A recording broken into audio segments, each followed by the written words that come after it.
You can be sitting in a warm, safe room with money in the bank, food in the fridge, and a perfectly stable Wi-Fi connection, and still feel like you are losing at life. Not because the world is attacking you, but because your own mind is staging a coup.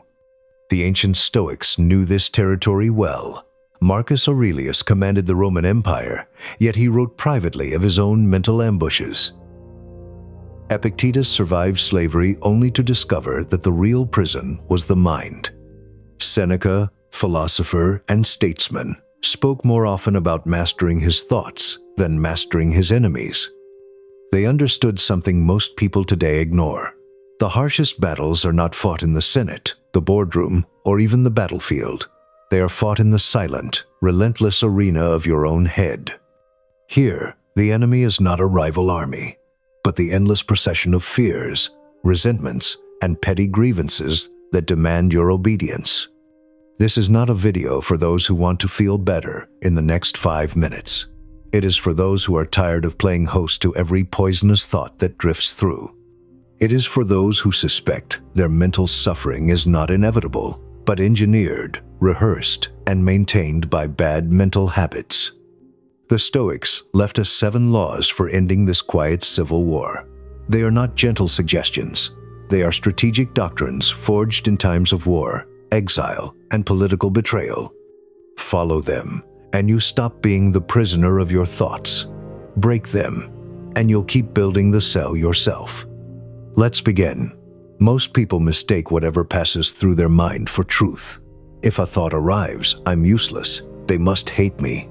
This will end badly, it is treated as fact.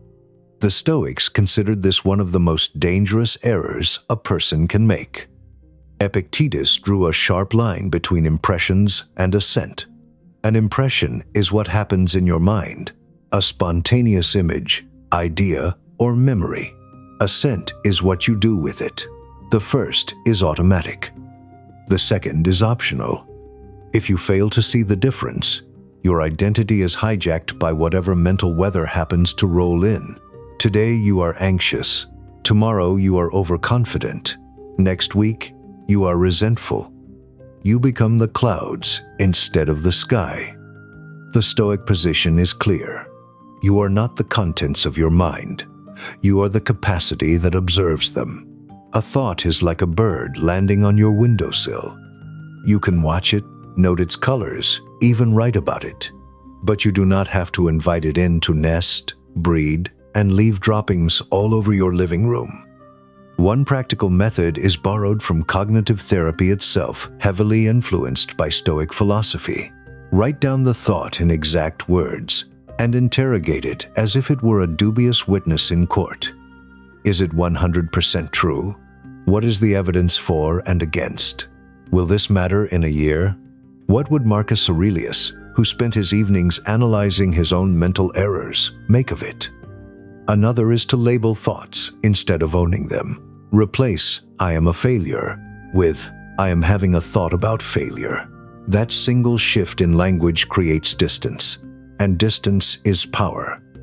You cannot stop the clouds from forming, but you can refuse to build your house inside them.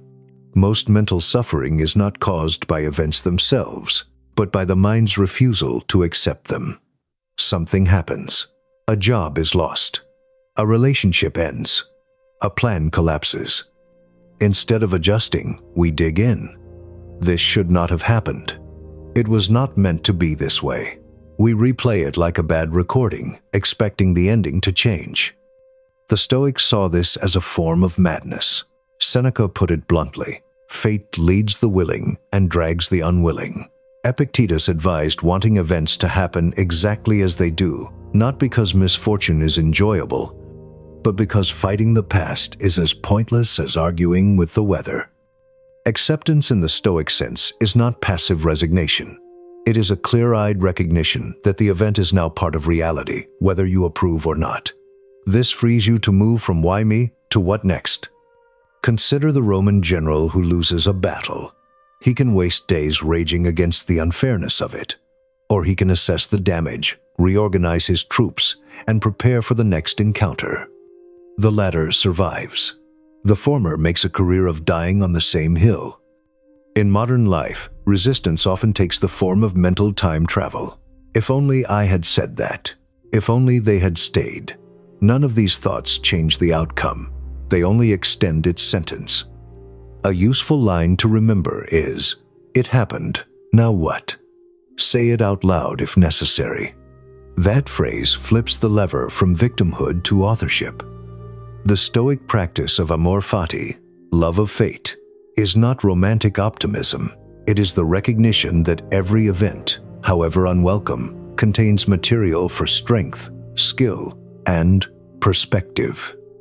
If you can use even setbacks as raw material, then reality becomes an ally, not an opponent.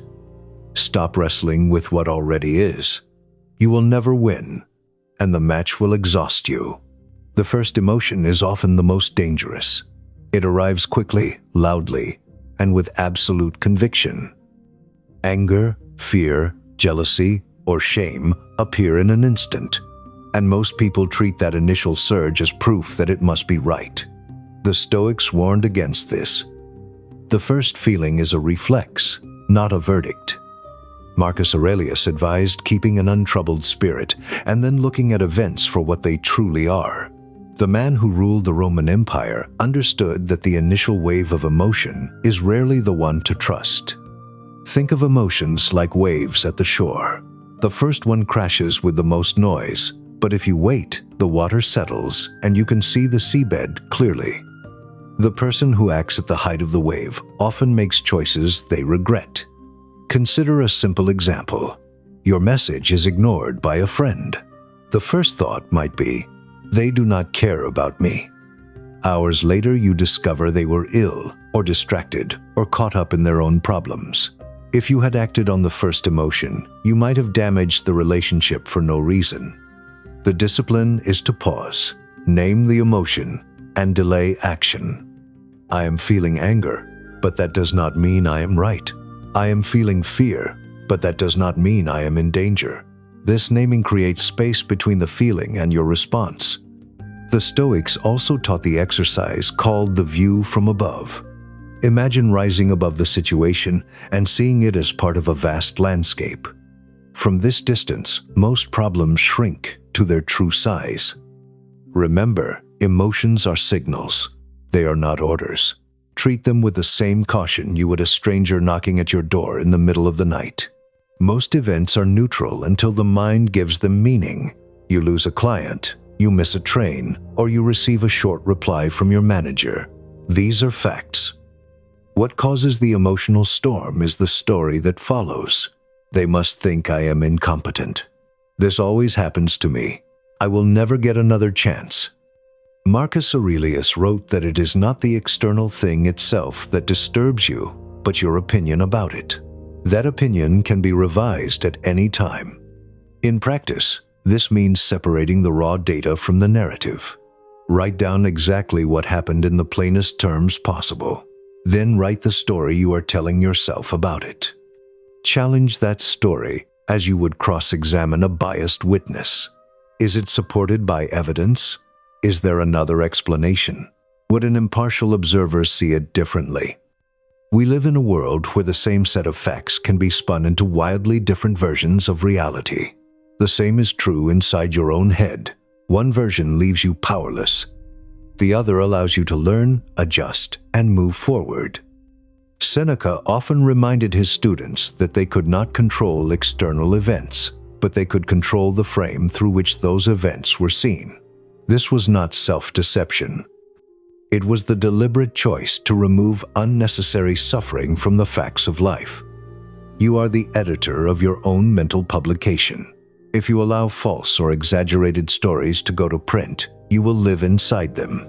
If you challenge them, you regain the authority to decide what is real. What you feed your mind shapes the voice you hear in your head. The Stoics were careful about the company they kept, the books they read, and the conversations they engaged in. Seneca warned that we should associate with those who improve us and welcome those we can improve in return. This was as much about mental hygiene as it was about friendship. Your mental state is influenced by three main inputs: the people around you, the media you consume, and the physical space you inhabit. Negative people can turn your thinking sour through constant complaint, gossip, or cynicism. The mind absorbs tone and attitude as easily as it absorbs words. Online content is no different. If you spend hours scrolling through outrage, comparison, and superficial noise, the algorithms will keep serving more of it, training your brain to expect negativity. Even your physical environment matters. A cluttered desk or chaotic room increases cognitive load and leaves less mental space for clear thinking. The Stoics valued order and simplicity, not because they were obsessed with cleanliness, but because they knew that outer chaos fuels inner chaos. To audit your inputs, ask 3 questions. Who around me leaves me drained? And who leaves me better than before? What media am I consuming? And does it make me sharper or more distracted? Is my environment a place where I can think clearly, or is it an obstacle? You cannot hope to reduce negative thinking if you keep feeding it. Guard the gates of your mind with the same care you would guard your home from intruders. A tired mind is a dangerous place to live. Fatigue distorts perception, magnifies problems, and makes ordinary challenges seem impossible. Many people assume their thinking has become darker because something is fundamentally wrong with them. Often, they are simply exhausted. The Stoics did not glorify constant strain.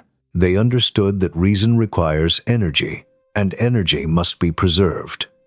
Marcus Aurelius wrote that distress is not caused by the thing itself, but by the judgment you attach to it. That judgment is much harder to manage when you are sleep-deprived, underfed, or overwhelmed. When the body and mind are drained, small inconveniences can feel like existential threats. You misinterpret neutral messages as hostile. You overthink simple choices. You lose patience with others and yourself. Rest is not weakness. It is a tactical withdrawal to restore clarity. Even the most disciplined soldier steps back from the front line to recover before returning to battle. Practical recovery is simple but rarely practiced. Sleep earlier. Take a walk without your phone. Say no to one unnecessary demand. Spend time in silence. These are not indulgences. They are repairs to the machinery of thought. The next time you feel consumed by negative thinking, ask yourself whether you are actually in crisis or whether you are simply depleted. More often than not, replenishing your energy will do more for your clarity than any amount of further analysis. Gratitude is often dismissed as a polite habit, but the Stoics saw it as a weapon. It forces the mind to recognize what is present rather than obsess over what is missing. Most negative thinking grows in the soil of perceived lack. Gratitude changes that soil. Seneca wrote that it is not the man who has too little who is poor, but the one who always craves more. When you deliberately notice what you already have, the craving loses strength. This is not about pretending problems do not exist. It is about keeping them in proportion. When life narrows your vision to what is wrong, gratitude widens it again. Ask yourself, what am I taking for granted right now? What did I once wish for that I now have? Who or what do I still have in my life that I would miss if it were gone? Write the answers down. They do not need to be grand. A quiet morning, a person who answers your call, a skill you have earned. These small recognitions disrupt the spiral of negativity because they redirect attention to what is solid and real. The Stoics understood that without gratitude, the mind becomes a permanent critic, always finding fault and never finding peace. With gratitude, even in difficulty, there is a point of stability to return to. Treat gratitude as daily armor. Put it on before the day begins, and it will shield you from much of the needless suffering the mind creates. The mind will always produce thoughts you did not ask for. Some will be useful, many will not. The difference between a Stoic mind and an untrained one is not the absence of negativity, but the refusal to be ruled by it.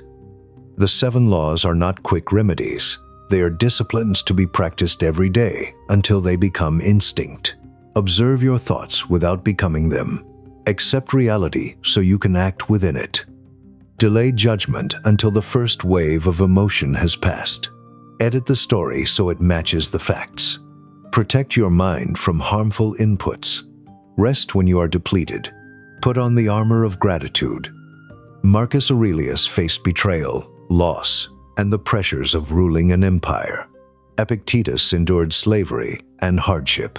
Seneca navigated the treacherous politics of imperial Rome. None of them escaped misfortune. They simply refused to let misfortune dictate the quality of their inner life. Your own battles will not look like theirs, but the terrain is the same. The enemy is not out there. It is the unexamined, undisciplined thought that takes root and grows unchecked. This war is not won once. It is fought quietly, day after day. The reward is not perfection, but clarity. It is the ability to live with a mind that serves you, rather than one that undermines you. Begin today, not with grand declarations, but with one small act of discipline. Then repeat it tomorrow. The victories will be invisible to others, but they will be decisive for you.